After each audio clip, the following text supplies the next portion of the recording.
Yo, what's good, Spirit Squad? Today we just got a couple of huge Pioneer bans, and we're gonna of course discover what those bans were. After we check out exactly what cards are banned, we're gonna do a tier list of the remaining popular decks in Pioneer. That way, we're gonna see exactly which decks were the big winners, which were the big losers, and what's left standing. Let's get right into it. Alright y'all, so the first card to catch the ban hammer is going to be Winota, Joiner of Forces. Anybody who's watched me play Pioneer on this channel knows full well how much I fucking hate Winota. This card is such a pain in the ass to deal with, and she reduces almost every game played with her down to, do you have removal or not? If yes, great, you probably win the game because Winota doesn't get to stay on the table and do her thing. If she resolves and somebody else gets to attack, the game usually ends on the spot, and that's not exactly fun gameplay, and looks like Wizards of the Coast agreed as well. The cool part about Pioneer bans are that they will also extend to the Explorer format on Arena. So since Winota is banned here in Pioneer, she will also stay banned in Explorer on Arena, where she was already suspended, but now it's a hard ban with no current intention of bringing her back. Super glad to see this all around. Also, play Mono Blue in Pioneer. That's great. Play Mono Blue in Explorer. That's better. And the next card to get kicked out of Pioneer is Expressive Iteration. And for anybody who's playing more than one format, honestly, this one should have been really easy to see coming. Expressive Iteration is a fucked up magic card. It's even seeing 4x play in vintage decks. The card is that good. It's basically 2 mana Dig Through Time. Except Dig Through Time is already legal in Pioneer, so a lot of these decks that are playing Expressive Iteration will play cards like Dig and of course Treasure Cruise to double up on this really insane card advantage. So when everybody else, including Blue-White Control, is stuck playing cards like Memory Deluge to just get 2 cards for 4 mana, and they're happy enough to do so that they're playing 4 of those, but you're getting to kick 2 cards for 2 mana, or with Treasure Cruise, 3 cards for 1 mana, how does any deck in the entire format keep up with that kind of raw card advantage? The answer is they don't. So Expressive Iteration decks have really taken over the format. You'll see things like Is It Phoenix, Is It Prowess, which I've played on this channel. You've seen decks like Is It Control that just got first and second place in a Pioneer Challenge just last week. This card is everywhere. It's probably the best card in Magic the Gathering right now, and well, a ban is really the only way to change that. So that's what we've done. And here we have our wonderful tier list. This is going to have all of the popular decks in Pioneer, and we're going to rank them based on exactly how well they have been affected by these Pioneer bans. As you'll see right up on top, we've got the Rejoice tier. This is going to be for the decks that are the biggest winners of the ban list, and any of the decks that were really losing hard to Winota or really losing hard to Expressive Iteration decks are going to Rejoice because they no longer have to deal with that crap. The second tier is going to be for moving on up. These are going to be the decks that, because of the bans, will be moving on up, but not to the east side, up the tier list, hopefully to some W's. The third tier is going to be for decks that are improved, yeah, but still not actually good. The fourth tier is going to be for, well, Claudio isn't changing a thing, and that one's really easy. We're going to put Niv Mizzet right in there, because we all know that Claudio isn't changing a thing. And the last tier is going to be wah wah. And these are going to be, of course, the biggest losers. We're going to plop Winota right into that womp womp tier, because without her, that deck is unplayable. I'm so happy to finally say that. But from here, we're just going to go ahead and slide everything right up here. The first deck we're going to go over is going to be Angels, and it doesn't really matter whether we're talking about Selesnya or Bant Angels. Either way, they're the same basic archetype. It just matters whether you're playing Limbala or not. Granted, she's pretty good. Anyway, I think that the deck is definitely improved since all of the Expressive Iteration decks were also Rending Volley decks, and Rending Volley is especially bad for Resplendent Angel since you're not very likely to untap and be able to gain life. It also sucks for Righteous Valkyrie, which happen to have exactly 4 toughness. You're going to be dealing with a lot less of that. Not 0, but a lot less. And that makes Angels pretty happy. But I still don't think the deck is actually good, just happier. That means improved, yes? Not really good though. Arclight Phoenix, man, you were one of the best iteration decks. And I do think that Arclight Phoenix is still technically playable, but man did it lose. We're going to put this right into the womp tier. You can still play Phoenix, but know what you're getting into. Blue-White Control is going to be represented by Teferi, Hero of Dominaria, and I think Blue-White Control is probably one of the biggest winners overall.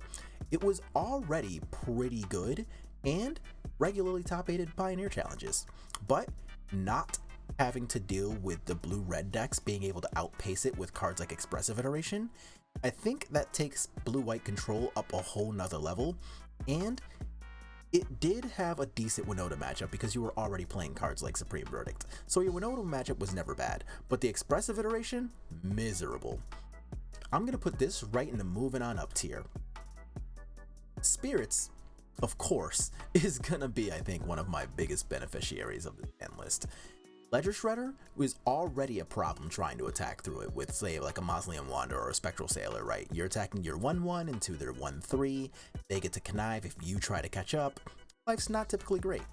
Also, all of the Expressive Iteration decks were also playing Rending Volley, which hits literally every spirit. Not great times. Winota is annoying, but especially because Voice of Resurgence was a 4x in that deck, meaning that you couldn't reliably counterspell cards like Winota herself, Isika's Chariot, or sometimes even Fable of the Mirror Breaker. I think we are going to be the deck that rejoices the most, and that goes for Bant and Mono Blue Spirits. Both of us are going to rejoice pretty hard about that. The next deck here is going to be Boros Heroic, and I think Boros is actually improved. I don't know that it's necessarily great, but I think it's improved.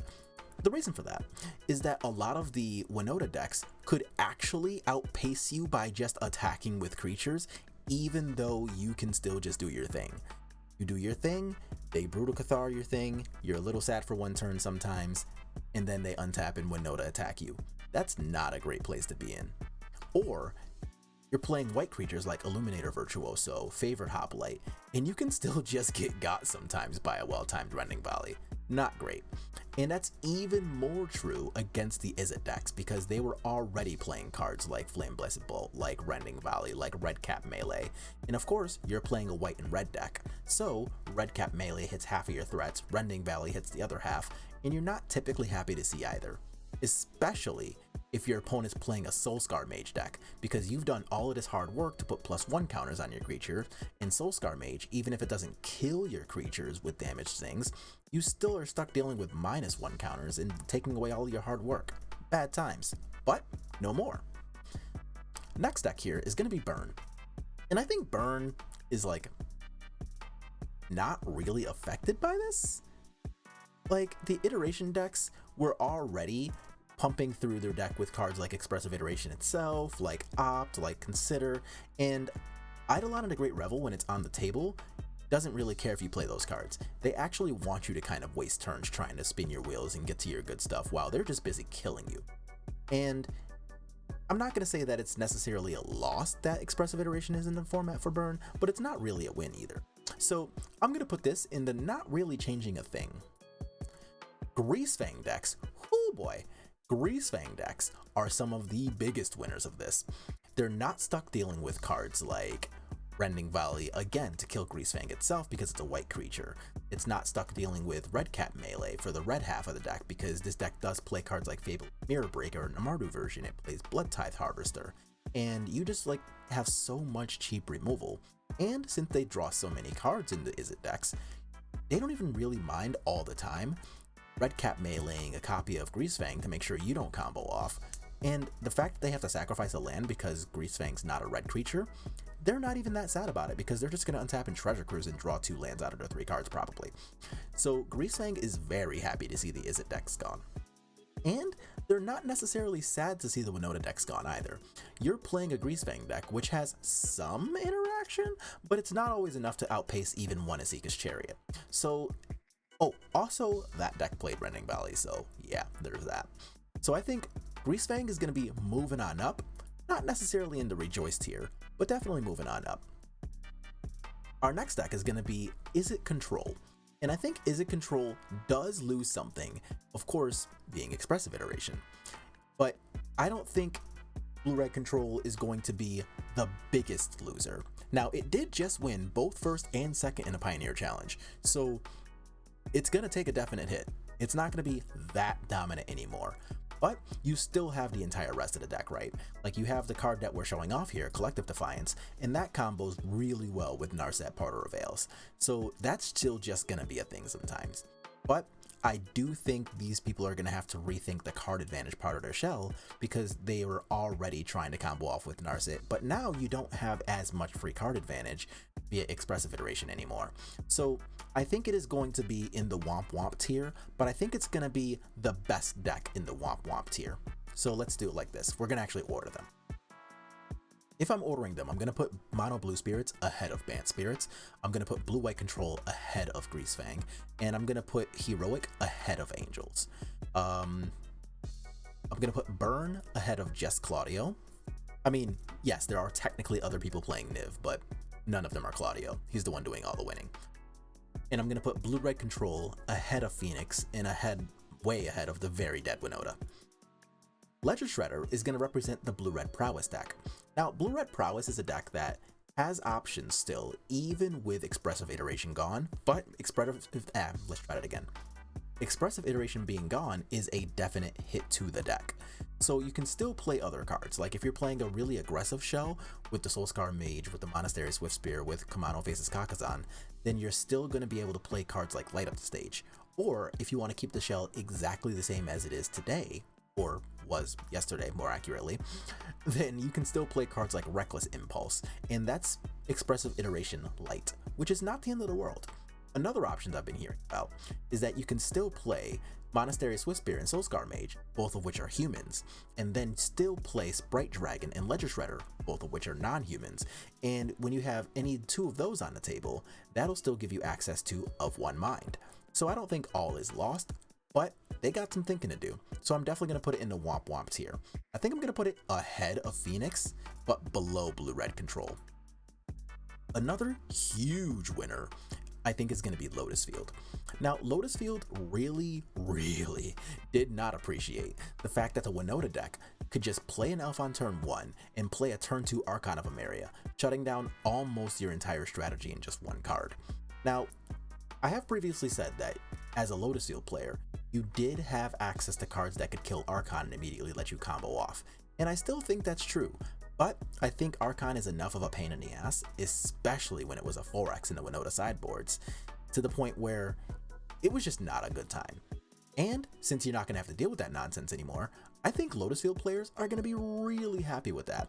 Also, almost all of the iteration decks also sideboarded into being counterspell decks. So in the example of Blue-Red Prowess, you could choose between playing cards like Mystical Dispute, Negate, Spell Pierce, whatever, on top of having a fast clock, none of which Lotus Field likes dealing with. So I'm going to put this in the Rejoice tier. I think Lotus Field players are very happy these two decks are gone. The next deck is going to be Mono Green Carn, and if you can actually believe this deck can manage to get better, well, here we are. Mono Green Carn is a deck that just doesn't play removal, meaning that you will sometimes be on the draw and you'll just lose to the better Winota draws. That's gonna happen sometimes, even though you're playing a very powerful deck yourself. No more. Also, all of the Izzet decks have either a giant pile of removal, or a giant pile of counterspells, or a giant pile of card advantage. Wait, just kidding. All of them had all of the above. But also, you had to deal with a lot of nonsense that accurately dealt with the things you were doing too. The control deck got to play Thing in the Ice, resetting all of your creatures. The Prowess deck has flying threats in Ledger Shredder and Sprite Dragon, almost none of which you can actually deal with outside of resolving a Cavalier of Thorns, which wasn't necessarily guaranteed because your Izzet opponent can just bounce it.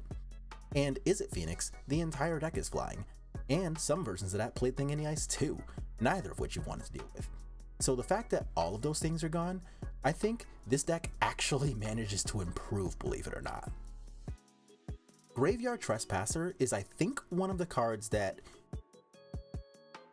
I think this card lost some good matchups in Winota and Izzet decks, but not so much that this deck isn't still great. Now, the fact that they still have a lot of the same threats and things, means that this deck can totally do well, but ultimately I don't really know that anything changes. They're still playing a lot of the same cards. Thoughtseize, Fatal Push, hard to remove threats, and that's the essential Jund deck of the format, if you will, right? But Graveyard Trespasser was able to deal with Arclight Phoenixes, it took cards out of graveyards for Treasure Cruise, your 2-for-1s can actually keep up with your opponent's 2-for-1s a lot of the time, so nothing really changes by losing this matchup, but it's okay. And you have a crap ton of removal in your deck, up to and including sideboarded copies of cards like Noxious Grasp and Rending Volley. So you were fine with the Winota matchup as a black-red deck, but you're also fine with the other creature matchups that exist. So I think this is going to be a deck that doesn't really change anything. It's medium happy to see powerful decks gone, but it's not sad either. It's just there. And next I think is going to be the Sacrifice decks. Now the Sacrifice decks with Mayhem Devil, these decks actually do improve, but I don't think it improves because Expressive Iteration is gone, and I don't think it improves because Winota is gone, because playing cards like Trail of Crumbs, playing cards like Collected Company, cards like Corvold, and whichever version of the deck you're playing, you were already able to keep up with most of what these decks were doing.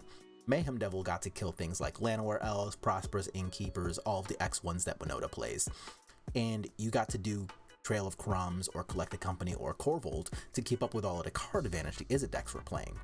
The reason I think this deck improves a little though is because decks like Spirits have a little bit higher stock, and decks like Heroic have a little bit higher stock, making your deck better because you're fighting more of your good matchups and less of the matchups that were even to like maybe 45%, but now you're actively fighting very good matchups.